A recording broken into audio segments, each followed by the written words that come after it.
Wala. Kasahiya na.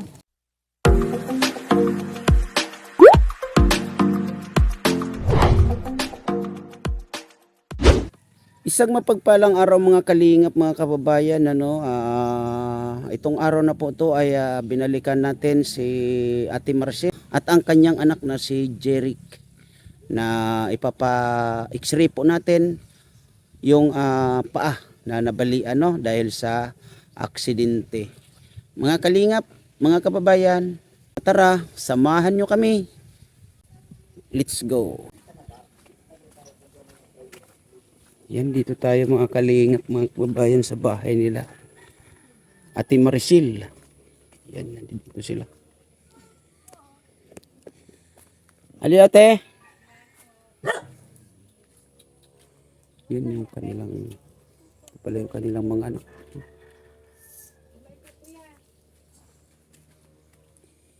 Hindi ako nakabalik ate nung Webes. Di ba Webes dapat tingnan natin? Lakas ng ulan hanggang Friday. Hindi ko naman alam kasi kung ano yung pinaka-exact na schedule doon sa hospital, no?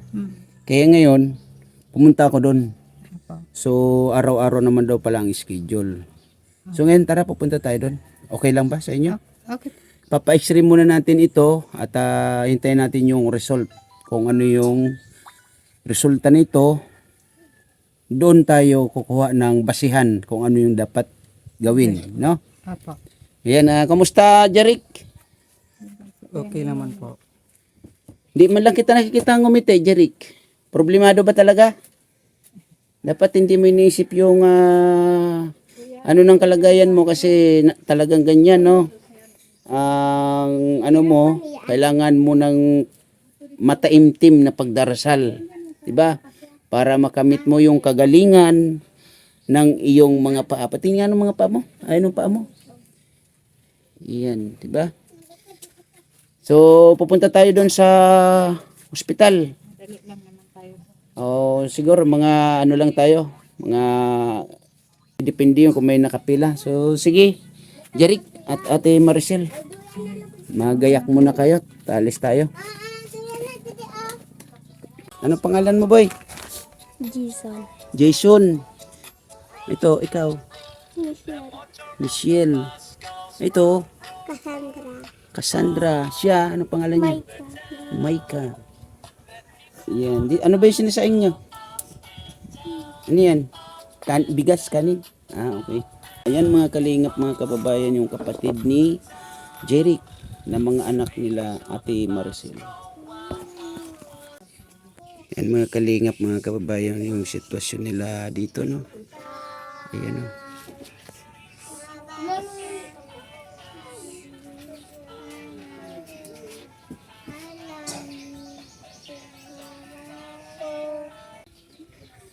Sitwasyon ng bahay nila.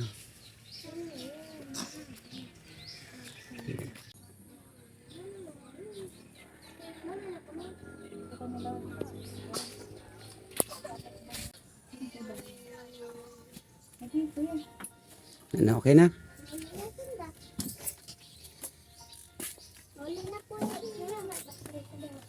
Bom, tatagwan mo to si Imo Bom. Bom na, tumainit. Kuhaan mo na nga, Nay.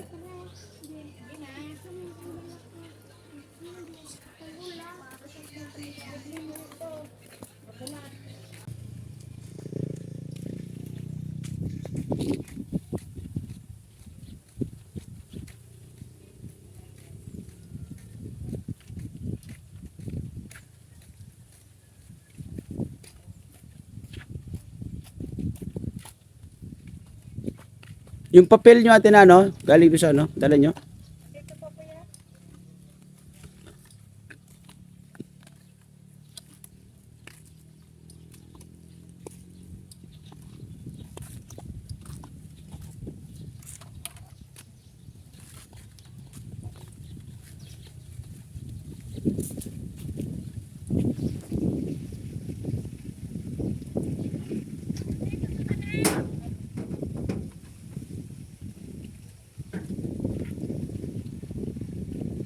Day 2. Yan, nandito na kami sa ospital. Yan.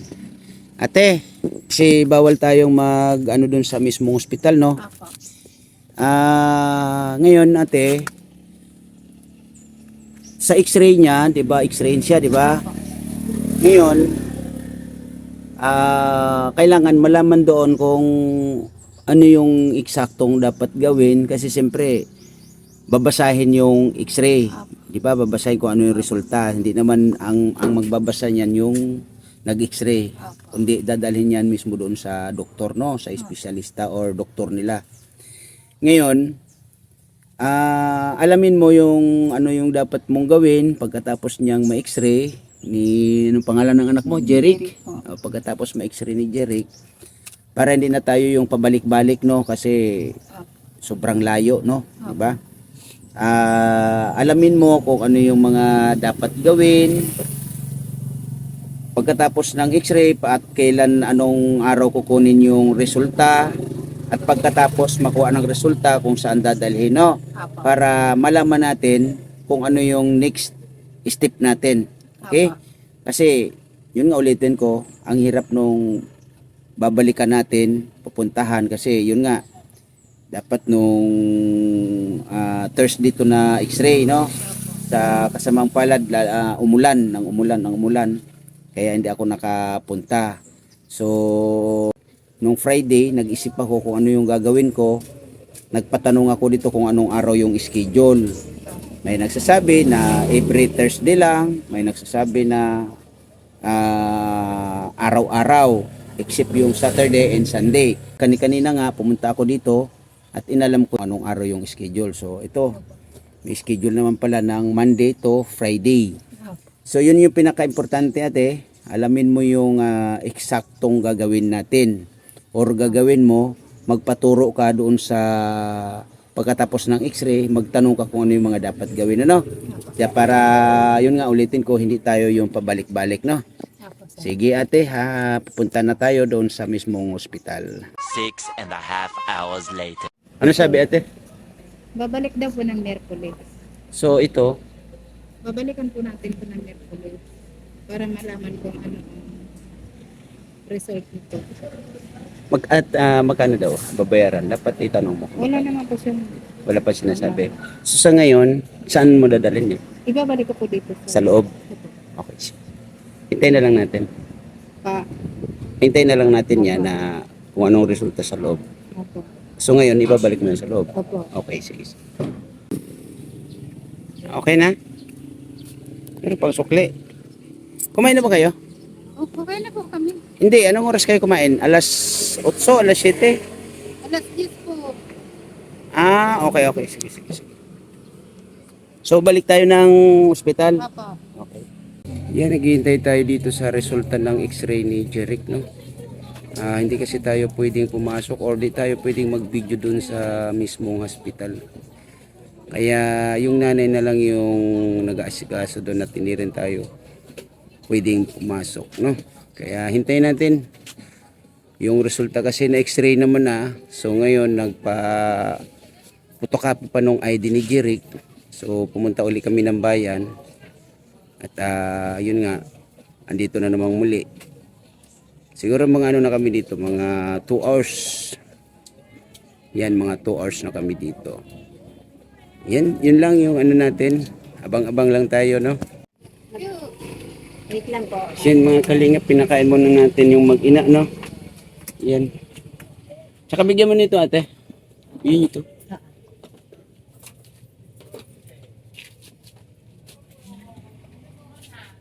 Kuya, kain po. Wait lang. Sige lang.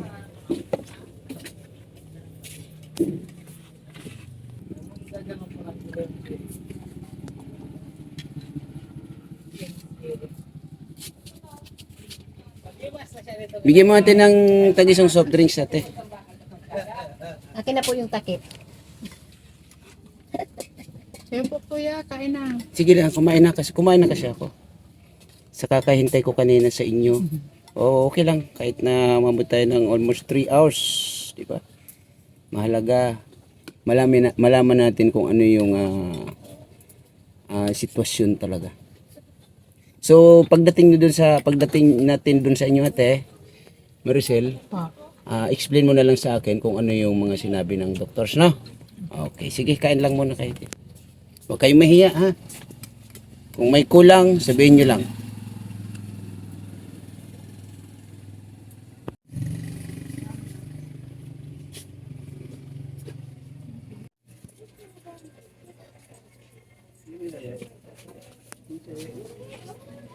Yung anak mo doon ate na naiwan? Bali, 4 po. 4. Ate, Subang mo di? ate pakibalutan mo dito ng ano, 2 order Apo. sa mga bata doon. Ang pinakasubang. Bigas ate, meron kayong bigas doon yung totoo. Wala. Okay, bibili tayo ng bigas ha. Kahiya na. Hindi ba kayo mahiya ate? Pag mayroon tayo, kailangan natin magbigay sa mga kagaya ninyo, okay? Salamat. Bibili tayo ng bigas mamaya Salamat po. pag-uwi natin. Welcome. 2 balot, 2 order. Apo. 2 order na yan? Apo. Okay, sige ate. Hindi na, Dito na lang siguro daw ate. Sabing minus ka sa plastic. Sige, let's go. Salamat. Na kuya. Yan, bilihan natin sila Ate Maricel ng bigas. Kuya, magkano yung bigas mo? 55 po yung Ito. Ito yung dito? 62. Yung sa gitna? 54. Sige, dito tayo sa ano? 55. Bigyan mo ako ng 10 kilo. Thank you. Ayan, 10 kilos. Ito kaya.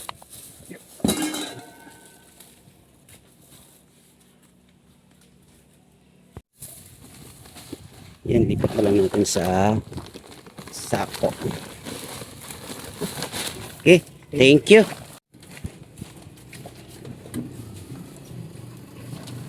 Yan, thank you po. Yun, nandito na kami, no? Yan.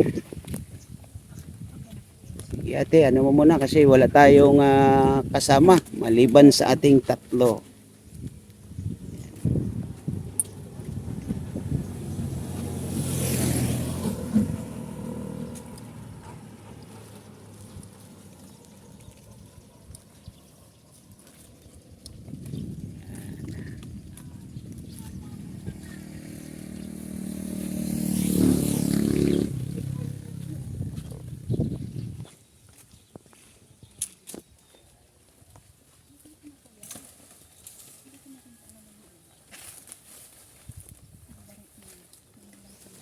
Bali na yung sanga ng ano, ay dahon ng nyug.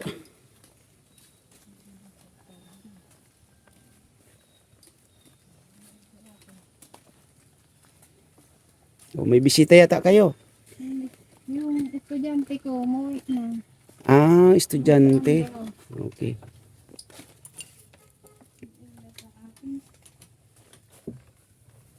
May kalingap. Ito yung ano nila, Ate Maricel. Gulo.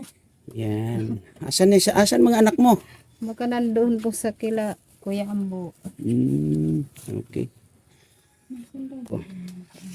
So, ayan Ate Maricel at Kuya Jeric, no? Yan. Ano yung napag-usapan ninyo, ate? Nung pagkatapos po ng x-ray, sabi po nung nag-x-ray kay Kuya, babalik daw po ng Miyerkules. Miyerkules. Opo. Okay. Tsaka po, may binigyan po ako ng papel, may pinilapan po ako. Ibinigay ko po dun sa social unit. Tapos sabi po nung nagtatrabaho dun para daw makalibre po daw sa gastos. Okay. So, ganon. Miyerkules, pupuntahan ko kayo uli dito. Apo. Siguro mga, ano ba, tanghali na siguro, no? Mga tanghali, no? Para hindi naman tayo maanuan kasi yun nga, almost 1 hour pala yung ating biyahe. Malayo Grabe. po kasi. Pero okay lang.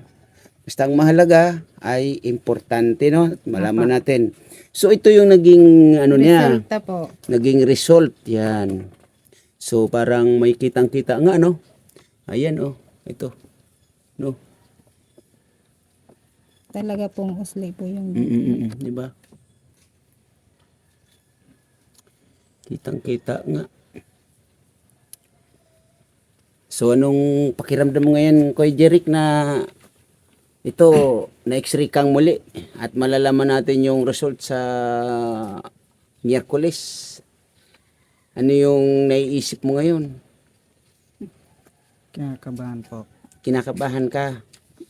Oo, kasi, di ba, ayun, sa tingin mo, no, nakitang-kita yung problema talaga, di ba? So, ganun na lang, Ate Maricel, Miyerkules na lang, balikan ko kayong muli dito Opo. para maihatid. So, ano na lang siguro, ano ba, wala bang sinabi doon na kasama pa rin si Jeric or Wala naman po siyang sinabi na hindi na siya isama. so anong ano natin, sama pa rin natin siya para sigurado, no? Opo, para po Okay. sigurado. Total, ganun din naman, magbabayad tayo ng tricycle, edi lubos-lubusin na natin. So, ganoon, Ate Maricel, dasal tayo, Opo. mataimtim na pagdarasal ang kailangan natin Opo. para May taong tumulong po sa anak ko. Kasi ito na po yung naging resulta ng x-ray niya. Sana may taong mabait na tumulong po sa anak ko para makabalik na paglakad niya.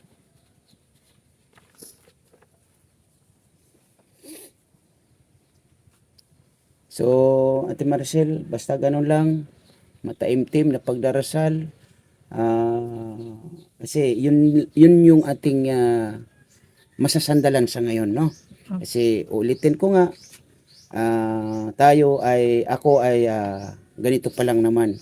Pero sa pagdarasal natin, sa mga makakapanood ng sitwasyon ni Kuya Jeric, magdasal tayo na Talagang hindi talaga siya pwede maglakad, kuya, kasi yung buto talaga niya nakausli. kitang-kita, di ba? Yan. So, Ate Maricel, pasensya na kayo dun sa ano natin, nakapagbigay tayo ng konting bigas sa inyo, no? Yan ay malaking tulong na rin sa inyo, no? Opo. Salamat po sa bigas tsaka sa ulam. Walang anuman, Ate Maricel, yan po ay para sa inyo, no? At Kuya Jeric, ako ay uwi na muna kasi hapon na, no? Pero ganun pa man, basta gagawin natin ang lahat. Yun, ulitin ko, sama-sama natin o sama-sama tayong magdasal para sa mga makakatulong dito sa dinaramdam or dinadalang suliranin ni Kuya Jeric at ninyong Opo. pamilya, no?